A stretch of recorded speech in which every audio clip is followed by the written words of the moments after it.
everybody. It is your grown woman on the move, Osiris, with 15 minutes to show. And you know we love to do it live, so guess where we are? You can never imagine. July 3rd, the day before Independence Day. So happy Independence Day to all you out there. I am sitting with the illustrious, the man. Oh my gosh, it's like sitting next to gold. I'm gonna rub his leg to make sure it rubs off on me. Larry Williams. Now, I've got a question for you. You let your mom and dad, this man's name is Lawrence Lowell Williams. Lowell. Lowell. It's a Lowell Williams. So it's a Close. Lowell. Kind of like that southern drawl, that Lowell. Lawrence Lowell Williams.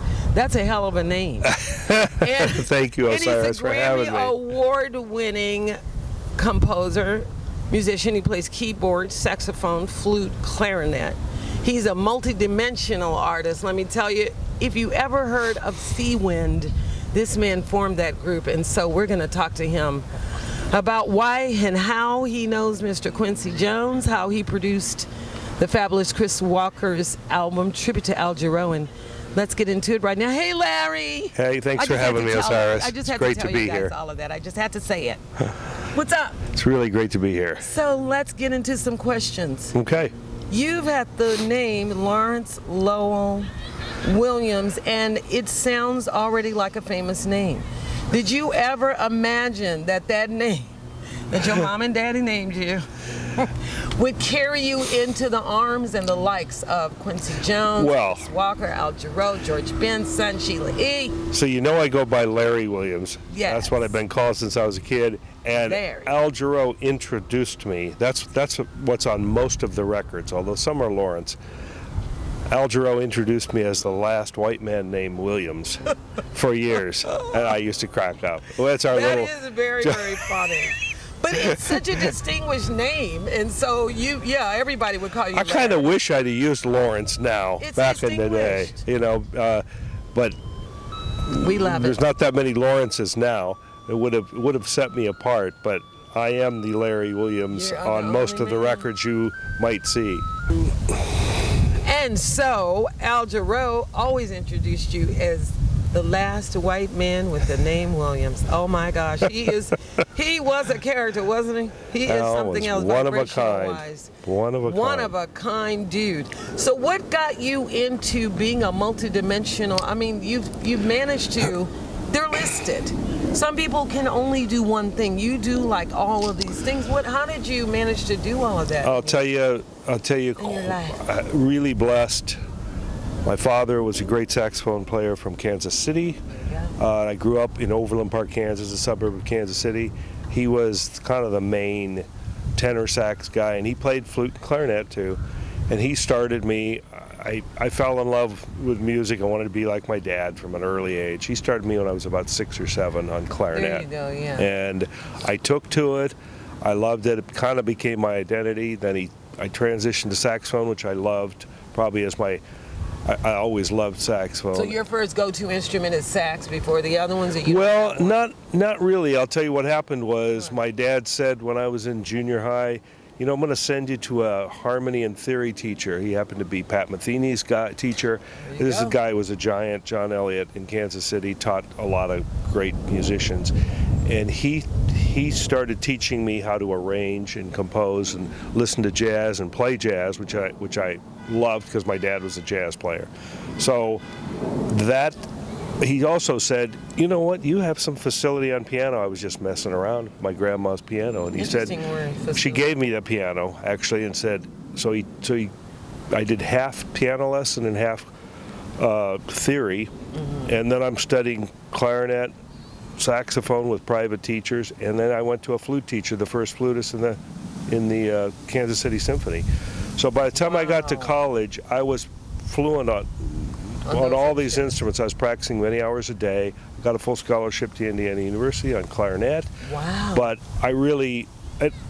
what happened was I thought I was going to be around this time the world's greatest saxophone player, and I get to Indiana University, which is the world's largest music school, and I hear Michael Brecker on a tape, who had been to school. Wow. Michael and Randy had been to Indiana the year before me. Yes.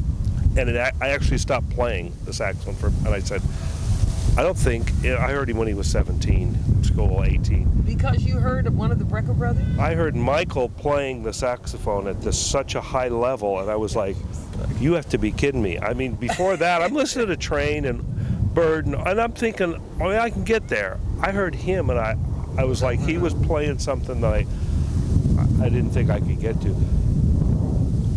I took about 2 weeks off, and I decided that my voice was going to be playing a lot of instruments at a high level, and I'll learn as much as I can about music, and it'll be my voice. And, you know, that served me really well, because I don't consider myself one or the other. I just made all those instruments my thing. So I'm a kind of a valuable guy in a lot of musical situations. And you're kind of a connoisseur of those instruments, which is really interesting, like I said. Now let's talk when you formed Seawind. I never thought in my life I'd meet someone that had to do with Sea. They were just so refreshing. I have that album. For those of you who don't know who Seawind is, I think there was a female vocalist in the group that was the lead vocalist or something. Yes. And then there was some guys behind her. I think that weren't they Pacific Islanders or from Hawaii or something like that. I'll tell you, because it's a real quick, easy. It's great you know about Seawind. It's not everybody these days that knows. We were sort of a musician's band, really, when it got down to it, because we didn't sell millions of records. We had 4 record deals. At Indiana, I met my best friend, Jerry Hay, great trumpet player, who became Quincy's right-hand man. Wow. We moved to Hawaii from music school, on kind of a lark, because there was a gig there for some of us, and several other music students from Indiana came over. And there was another saxophone player, Kim Hutchcroft, that became the Seawind Horns. Okay. We met a bass player and a drummer who were there. Their parents were in the Navy, and Pauline Wilson eventually married the drummer. She was an island girl, and that became Seawind. We were one of the only original non-Hawaiian groups that was traditional Hawaiian music. We were doing funk and jazz and miles and mixing all that together. And there was that one album that really did take off. It was the one with all the birds flying on it. It has like the sea in the background. That's the Seawind record that George Seawind is the name of that George Duke produced. Yes. And that was actually our last album, and it had What You Doing. What You Doing? That was nice. Nice. George was one of my idols, and it was amazing getting him to produce us. And then he used us on his records, and Quincy heard us, started using us on his records too in '78 and on. Then to this day, Quincy is still my mentor. So hey, I mean, I recently saw you on the PBS special with Quincy Jones featured. He was presenting Shania, and wow, you can tell. He has such class and such fine taste. She's very, very polished, and I saw you on there. And so how's it been all these years working with people like Quincy Jones and George Benson? And I know you did, what album did you do for George?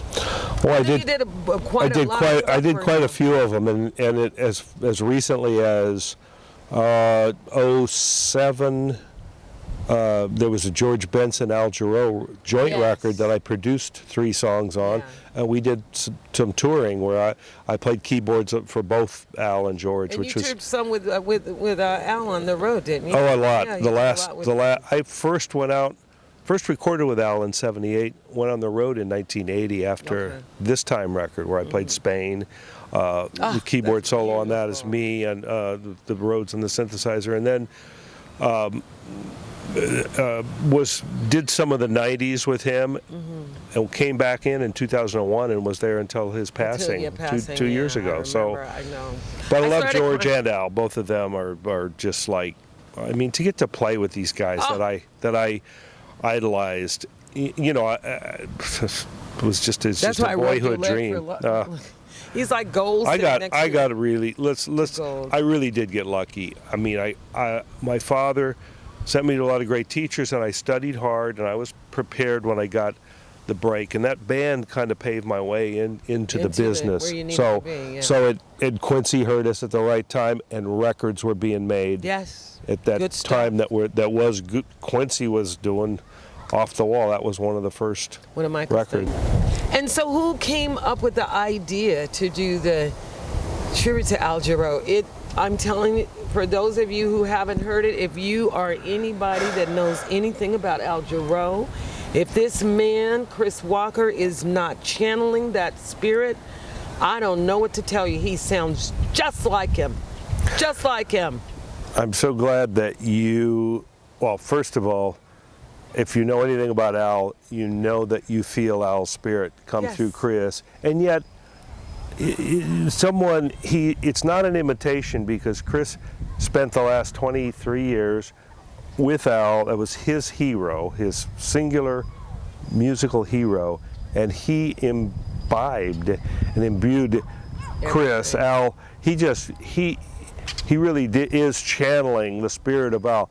Not only did he watch and listen to Al every night, like all of us did, but as a singer with Chris's, he has the unique set of chops to be able to actually keep up with Al, which few vocalists can. So Chris came to me a couple of years ago and said, look, I got to do this.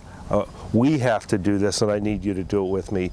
You and I know Al's book as well as anybody. We know the songs. We know what Al loved. We're going to keep Al's legacy going, and this is how we're going to do it. We got to kickstart a campaign and called up all our friends who knew and loved Al, and many of them donated their time to get this record off the ground. And so it took about a good year for us to come up with new arrangements of some of the stuff. Some of the stuff we couldn't better. We just did it up to date version, and we got the core band that was with Al at the last, and David Foster and Jay Graydon and Regina Bell's on Bob the James, Will Downing, Bob James. I mean, you guys Greg have no idea. Paul Jackson, Randy Brecker's playing trumpet. Jeez. We got the original horn section. Jerry Hay did roof garden arrangement back together, and did an updated chart, and it was really a tremendous thing to be a part of. I just knew I had to do it. I immediately said yes, and so we didn't finish all that long ago, and it's been this last 10 months was really a lot of work getting that together. So beautifully done. And let me tell you, thank you. When I say that Chris sounds like Al Jarreau, he sounds like him, but you can still tell it's Chris Walker. Yeah. He takes his songs and does something, and the mixing done by my baby, Steve Sykes, you know I love you. The mixing, you can hear every single note, every single instrument, and there are a lot of instruments on the album. I mean, it is amazing what you guys did. How are you? Thanks so much. I know it's being very well received out there. It's just getting going. It's just getting going, and we're trying to. Chris has a master plan here with his management team of getting. We're really trying to get on tour next year. We're doing a few dates this year just to get our feet wet with a new band, which is mostly the old band of Al's and a couple of other people. You know, the core quartet and a couple of guys from Houston added on. They're all from Houston except me. They're just wonderful musicians. I'm a Texas girl. It's just coming out, but it's getting great response from everybody, especially, I mean, all the Al fans. This is like, you know, we can't let Al just go away. I mean, his music obviously will live. It'll be online, and there will never be another Al Jarreau. But his music is singular, and what Al did with his spirit, and you know what he preached, and what he really how he healed people. I mean, Al was just a healer. You could tell. So we're really just grateful to be able to carry the mantle, and you know, I really do believe Al would love these versions of what we've done. I could hear him and we out kept that in mind as we were doing it. That was foremost in mind, was would Al really love this? You know, is this what Al would? Because you know, a couple of these things were we made some choices, like to go in a little slightly different direction, and look at Al did. We probably did 20 versions of We're in This Love Together with Al. Al was always changing up things. So sometimes we had to tell Al, now Al, you're getting too far out. If you're not doing your biggest hit, people aren't going to know it's We're in This Love, Al. There's no point in doing it. We had to protect Al from himself a few times. Well, you guys, I can't say enough. And again, for those of you, especially me, because I like to dance, and when I'm driving on the freeway, it's like my go-to CD now. I mean, thank goodness I have a CD in my, the car I drive. It is such a wonderful thing. I can still hear the music in my head, even when it's great. off the music. Thank you. I can still hear party. Let's party, y'all. I can still hear him, and Chris going do. Chris, so it is like he's doing his thing. Amazing. Please go out and pick it up. It is produced by Chris Walker and Mr. Larry Williams. It is called Chris Walker Tribute to Al Jarreau. You can go on Chris's website, chriswalkermusic.com. And Larry, where can we find out more about what you guys are doing and what some of the upcoming projects along with this from one from Chris's site. Chris's site's going to have everything up there, and he's got a Facebook page as well. And he's easily found. And I know you guys he's on Facebook as well. I know you guys are oozing busy. They are oozing busy. It took me a while just to pin this one down, to get him on camera. So what can we expect from you? Can we expect some more stuff from you? And Chris, what's your next? What's your ideas about what you're going to do next? Well, that's this Owl project, to see this through and to promote it. We're doing quite a few interviews this year. We're going to play in Houston in September for the Doc Fest, which is Chris's tribute to his. It's a benefit to his music teacher there. Oh, that performing arts school in Houston. It's a great thing, and we're doing that. It's called Doc Fest. It's called Doc Fest in Houston. For those of you that are interested. And we're going to do a good hour set of Owl music there. And I'm involved in a lot of stuff in Brazil with Brazilian music, because I fell in love with the music. Yes. I produced an artist named Ivan Lins, Lins, who's one of the premier. We'll look for that person. He's been around, and we're doing he's Quincy. E-V-O-N? E-V-A-N. It's like Ivan. L-I-N-S. Lins. Okay, you say he's going to be at the Hollywood Bowl, headlining with Diane Reeves. All right. Brazil night in August. We can get in there. And I'm doing a documentary with him and a record. That's amazing. That we just got Quincy on camera talking about Yvonne, because he's recorded Yvonne's songs. Yes. Septembra was on Back on the Block. Take Six did. That's Yvonne Lee. That's Yvonne Lins. I've got all of those. And Velas, he won a Grammy. George Benson singing and playing on. So that to me is very dear to my heart. I go to Brazil a lot, and I'm going to be working on that record and that documentary, which documents the history of Rio and Los Angeles since Carmen Miranda. The synergy of those two cities. Sergio Mendes. Yes. Brazil 66. Yes. The Carmen Miranda in the 40s and 50s. Hollywood. So it's all of there's so many musicians. Like a timeline of all these people. And how they there is. It's going to be something really special. That's amazing. The name of the documentary is called. I think it's the L.A. Rio Connection. I believe is what they're going to call it. That's hot. The L.A. Rio Connection. So. 15 minutes. Don't forget, we like to keep it short but live. We are out at Lake Balboa today. So again, for those of you, it's just a gorgeous park. It's here at 6300 Balboa Boulevard in Los Angeles, California. I believe the zip code is 91504. For those of you that have nothing to do and want to come and hang out and get some nice taste of Mother Nature. Again, I cannot say enough about this honey of a man here, Larry Williams, and their tribute to Al Jarreau and to George Benson and Sheila E. and all the other people that we've just had such been so fortunate to have been blessed and graced by your presence. Thank you so much. And that's another 15 minutes. Don't forget to check out Larry, his new project. Check out Chris Walker at chriswalkermusic.com, and you can find out more about Larry and what they're doing together. Also, check me out on 15 Minutes the Show. Don't forget, we are now being represented. Our new digital content distributor is e360tv.com. Don't forget to check them out, and we are so happy to be partnered with them. And we'll see you next time. Don't forget, we like to do it live. Hugs and kisses. Happy 4th of July. Bye. Happy Independence Day. Bye. Wave.